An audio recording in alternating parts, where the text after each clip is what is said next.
Test, test. Oh, okay. Does that work for you, Claire? Okay.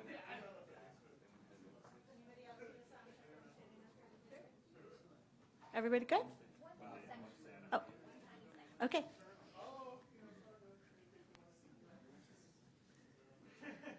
Okay, does that sound good for you? Okay, sounds good. They should be here soon.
Landers. I had to turn the camera off real quick. I'm just making sure you still have the shot, right? And you can still hear audio. Oh, okay, cool. Thank you.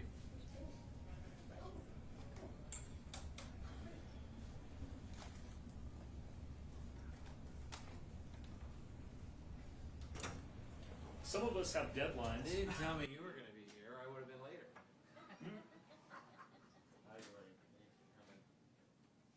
Greg, you going to be right back for all the hard questions, right?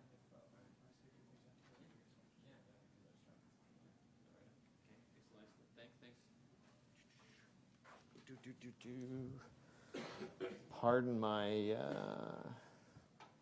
computer up here, so thank you very much. Get this just right. Hang on that. Excellent. Thank you.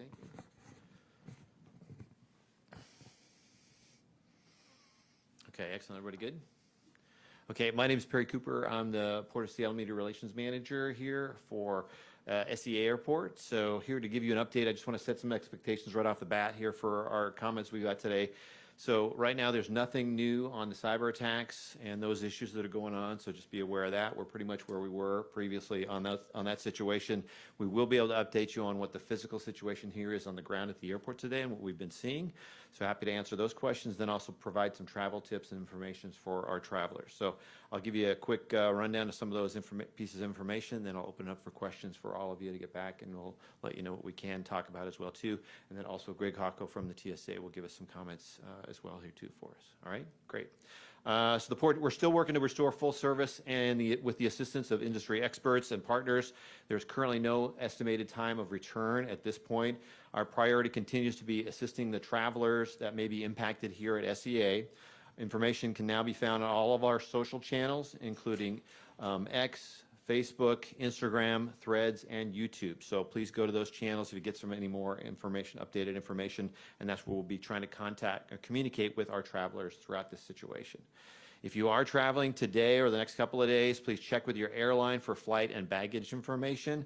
That information is not available currently on our SEA airport apps that we know a lot of folks have used in the past or on our website. So check in with your airline's flight and information, baggage information apps. They're the ones that have the key information for it right now, and that's where you're going to get your updates. The Frontier, Spirit, Sun Country, and the international airlines are especially affected. These are some of our folks that are using our common use check-in counters and our kiosks, and also the common use gates that we have.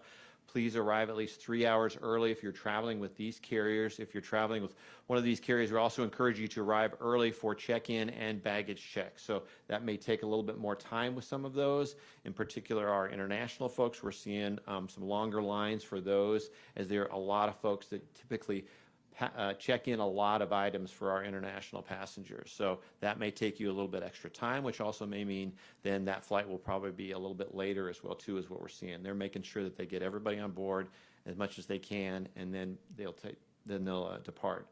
Use your airline app again to get your mobile boarding pass and check baggage before you get to the airport.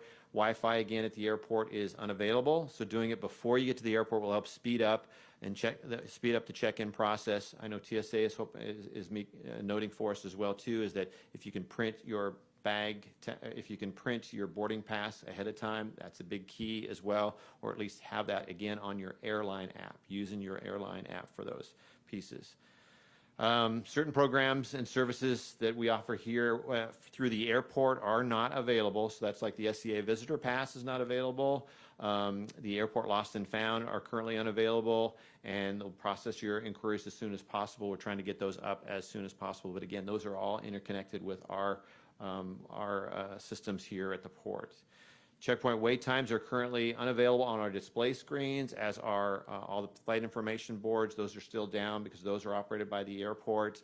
I can tell you, though, at this point, the checkpoint lines are not problematic for us, quite honestly, because the lines that we do have typically are on the ticket counters. That's basically spread out some of the lines that are happening at the checkpoints. Checkpoints are doing a great job. We appreciate our partners with TSA. People are getting through and not having any concerns with that. In fact, throughout the summer, we've had a great record with the majority of our folks have been getting through security checkpoints in less than 30 minutes throughout the summer. So we're really happy about how that's going. So that's not one of the key factors that you got to worry about. We are encouraging, though, passengers to take carry-on luggage if possible and follow standard TSA guidelines for packing, including the 311 liquids rule. Customers can get assistance from our customer care team on any of our @FlySEA social media and channels and on a customer care connect, which is 800-544-1965, 800-544-1965. And then in the terminal, look for any of our team in green. In vests and in shirts that we've got with our folks, those are the folks that you want to pay attention to, and they know what's going on. So if they're telling you to wander this way or go to that way, that's the place to go because they've been here constantly on the ground here in this situation. They're the ones to listen to. If you have downloaded our FlySEA app previous to the outage that's been going on, you can still use that for access to maps and things that are going on to navigate throughout the airport. So that is one of the good things. You can still use it. It's not going to, again, give you the updates for what your flight updates or what the your situation for your specific flight or airline is, but you can help navigate around the airport with it. From a baggage standpoint, if you can travel without bags, do so, without checking bags, that is. If you can travel without checking bags, do so. So our airlines are encouraging folks to be able to just go ahead and carry on what you need and go straight to the security checkpoints. That'll make a big difference from that standpoint. If you are looking to check bags, it may take you some extra time. So be aware of that in particular. So our major airlines like Delta and Alaska, United and Southwest are not having this kind of situation affecting them. So in that situation, it's working well for them, but there are still challenges from our system on the backside of that, which is what our baggage system is, that is potentially delaying some bags to get to where they're going to go. So you may not notice anything until maybe you get to your destination. There's still some backlog of those types of bags that potentially could still be waiting for your arrival, whether that's the next flight it comes back to or it's delivered in another way. They have different ways in which they provide their baggage for that. So if you can travel without bags, just carry-ons, please do so at this point. And then finally, just as a note from the Port of Seattle overall, the cruise ship operations are operating as normal. Port of Seattle Maritime Facility phone systems are down as part of the system outage, but the cruise operations are still occurring. We still see plenty of our cruise passengers that are here in the terminal and moving on to the next step for what they're looking to do as well too, and to catch into their next flight. So quickly, I want to connect with Greg Hocko, who's our Federal Service Director here for TSA. I have a couple of comments first. Thanks very much. Good afternoon. Greg Hocko, Federal Security Director for the TSA for the state of Washington. I'd like to reinforce again that the security of the traveling public was not impacted by this at all. All of our systems remained operational, and our checkpoint equipment and all of our processes were not impacted. We continued to screen throughout both checked baggage and checked point passengers without any issues. Our team here in the Seattle for the TSA has worked nonstop 24 hours a day, every day. But this weekend, they all came together and worked even harder, and the team here did an amazing job that helped limit the amount of impacts that the airport community and the traveling public experienced while coming through the airport. I want to reinforce that if you have the opportunity to use a mobile boarding pass or print your boarding pass at home, please do. That will help through the checkpoints and speed your time through. Ability to maybe skip the ticket counters and have something that we can use our technology to screen as opposed to manually. Also, please, if you're not used to traveling with only carry-on bags, check your bags for prohibited items and remember the 311 liquid rules. As we head into a very busy holiday weekend, we will continue to see high levels of passenger volume, and please be prepared for security. Thanks, appreciate it. So, open up to questions. That was a lot of information about what's working, what isn't working. Mm-hmm. Bottom line, what the heck happened here? And that point that we're still looking into that. So that is the question that is on everybody's mind, and all of our staff are working to figure out what exactly occurred. We're still working on analysis and recovery at this point and hope to learn more in the future. Was this an update, or did somebody that was a Sea-Tac airport employee download a virus? At this point, still saying what we've said before, which is that we have saw some nefarious characters that may have been on our system. early in the morning on Saturday, and as we would take precautions for that, we actually turned off our entire system to avoid anything further. But beyond that, can't see anything further as the investigation continues. Windows-based? Was this Windows-based? Because the kiosks make it look like it's a Windows-based system. At this point, we're not discussing those points of it for any specifics for software or anything. Do you know at this point if any data has been compromised? Not as far as I know. We have not had anything that we've been aware of, but again, that is part of our investigation to understand what is continued, what the situation recurred to at the very end of all of this. And the bag sorting is specifically the issue that's being a big impact right now to the airlines, correct?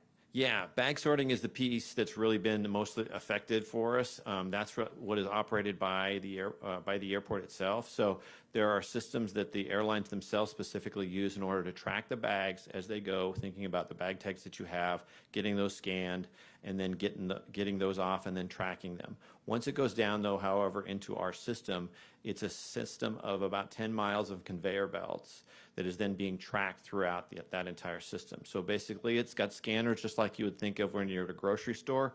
It is hitting and following those bags over and over and over throughout those entire conveyor belts.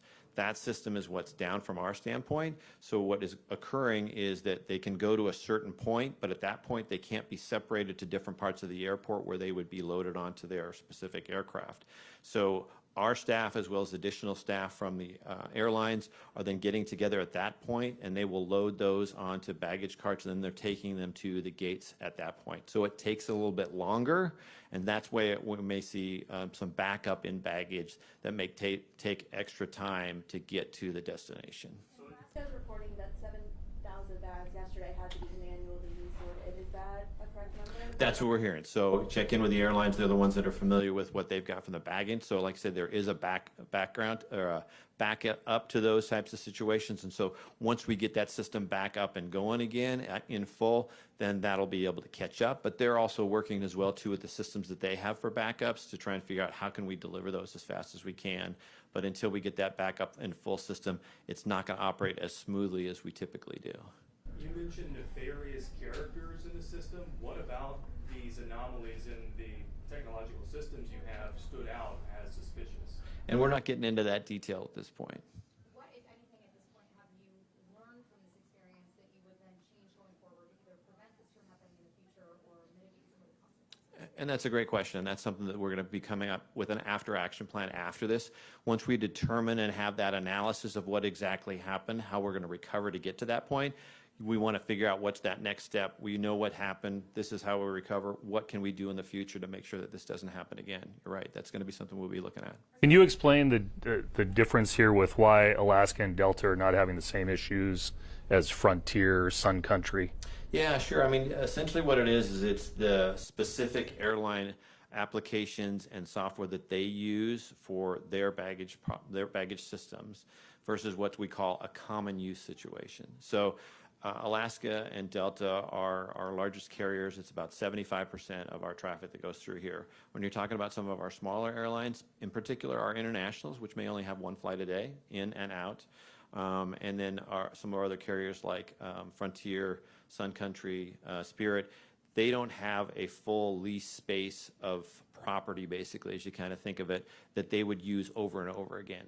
They'll use common use spaces that are operated by the systems and the computer setups that we provide here as the airport. So once they go up to that, it's that system that they'll end up working with. In fact, right now, we're being told that some of our international carriers have actually been reaching out to some of their hubs or other places around the world to bring in equipment that they can use that would be portable and specifically to be able to help them get through that system right now.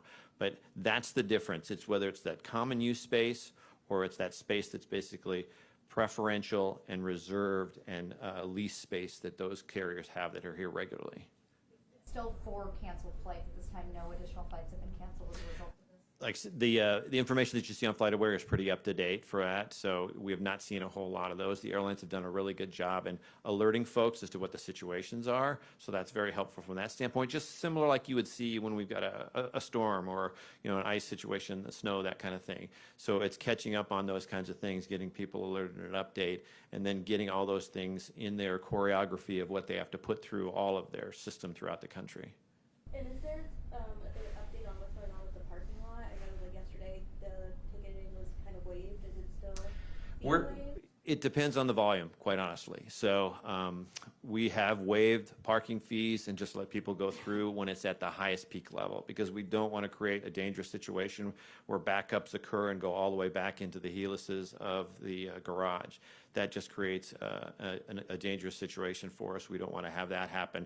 If it gets to that level, then our folks are allowed to just open the gates and let people go through. But we are trying to track those as much as we can. That is part of the system that we're trying to catch up with as well too, to make sure that those are tracked. And are you keeping track of how many tickets that you're able, like basically how much money you're losing from this? Yeah, that'll be something that'll be part of our, after action understanding of what happens that as well too. So that's not uncommon for us. So all of those folks would be tracked. We would be hanging on to those tickets that would be there and try and figure out what kind of loss that we may have at the end of that. So we've seen that in the past before as well too, when we've had some outages out there in the garage. So it's not unusual. It is a backup system that our folks are aware of and know how to handle, and then we'll just figure out what's that next step afterwards. And so is the actual credit card machines down, or is it just? No. Okay. No. Yeah. Some passengers were telling me that when they flew in on Saturday, they noticed that the tarmac was pretty crowded. Has there been any issues with taxiing, anything with the FAA or air traffic control? No, it hasn't necessarily been a taxing situation. It has been, again, kind of similar to what you might see in a storm situation, because some of these aircraft may be waiting at the gates for baggage to help fill themselves up before they head out. That means that gate can't be used for another flight that may have just arrived. So if you've arrived for a flight that's set to go in, say, C3, but that flight at C3 hasn't left yet, then you still got to wait for that until that gets cleared out. Also, on the other side, from an international standpoint, an interesting aspect of it can be is what type of aircraft is being used as well too. Some of our larger aircraft that are used here at the airport only have, say, a handful of gates that they can actually use based on their size.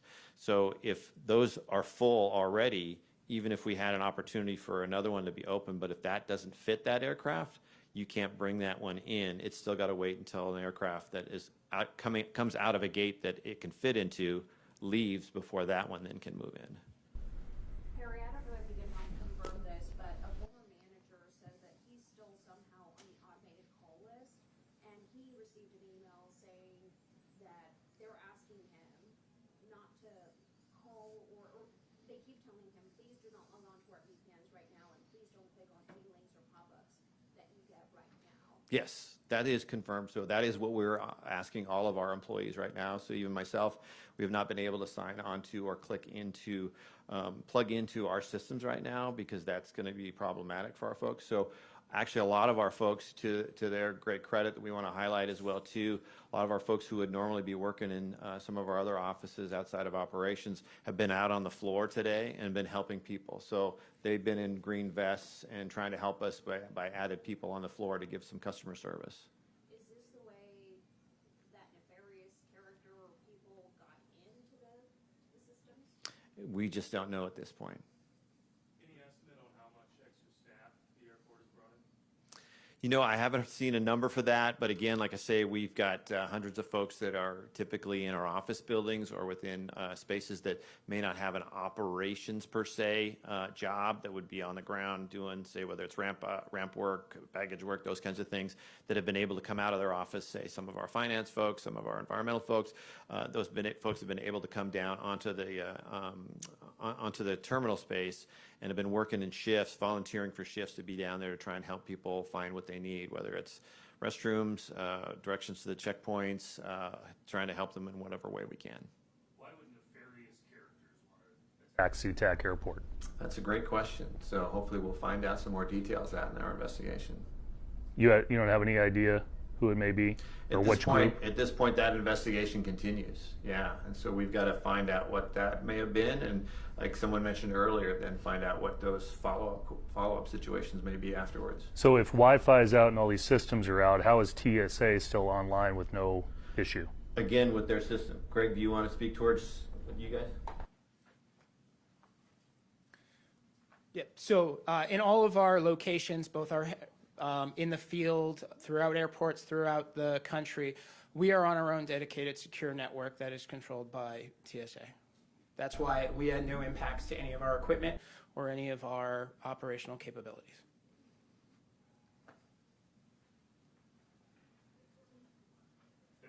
contact with any other airports around the country to see if they've had similar intrusions or nefarious characters? I mean, we stay in contact with our partners at other airports throughout the year for whatever that we're working on. So our folks will stay in connection with them to see if there's anything that they've gone through or they've seen that might be helpful for us. We're always looking for that kind of help, and likewise we'll be sending them information about what we've experienced here that may be able to help them in the future as well too. So that's something that we share information a lot. When do you think this will be resolved? At this point, we do not have a time or a date for it. We hope to have an idea soon, but we do not have a time or a date as to when will this get resolved. Yesterday you guys mentioned working with federal partners to kind of figure things out. Are you guys able to explain how you're working with federal partners or what partners you're working with?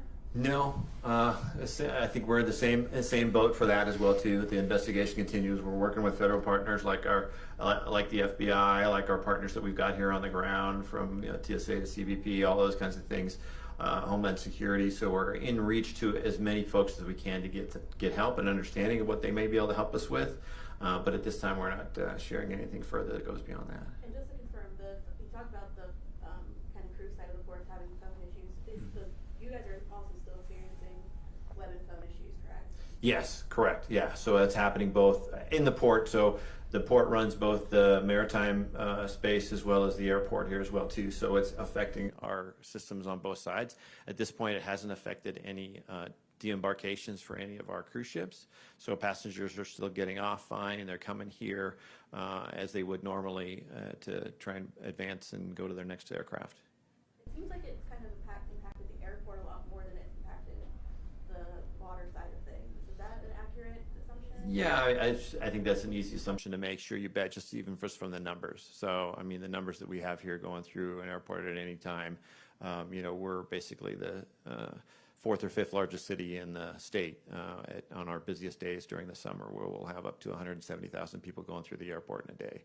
So we are not at our busiest days right now here, just ahead of the Labor Day holiday. It's going to get a little bit busier, but this summer has been one of our busiest ever. So we've already seen 2 days that have set brand new records for the number of passengers that have gone through the airport all time. So that's over 198,000 passengers just to go through the terminal in one day. And we did that twice within 1 week here earlier in August.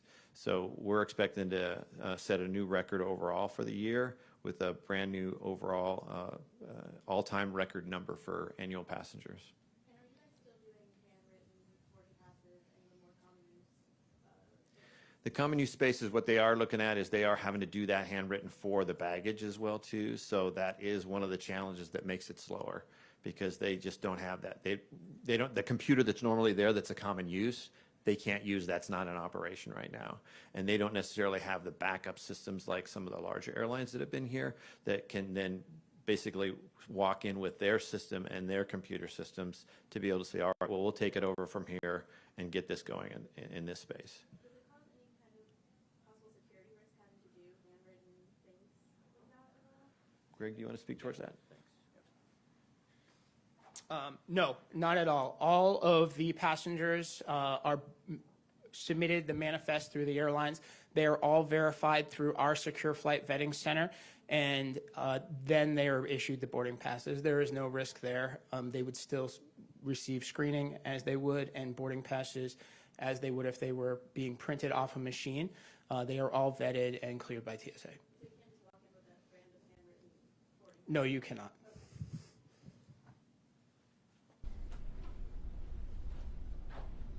Last couple questions? Can the airport confirm whether or not anyone who's flown in and out of Sea-Tac over the past few days has had anything of theirs, any personal identifying information lost? I am not aware of that at all. So, yeah, I can check back with you to see if there's anything more on that. But I think that's all part of our investigation again. I think that's where we'll end up going back to figure out what that might be. So I have no indication of that at this time. Between this and what happened with CrowdStrike, what's it tell you about the IT here at Sea-Tac Airport? Well, I mean, a CrowdStrike was specific to airlines, but I think it's just like overall, I mean, we are a society, as a world, that we're dependent upon these types of things. So when technology stuff goes down, we've got to figure out what those backups are and always be diligent, vigilant in how we're going to prepare for that. In that case, it was an airline situation. This time it's an airport situation. So hopefully we're going to learn and improve and be better in the future. Anything else? All right. Good deal. Thanks, everybody. Appreciate your time.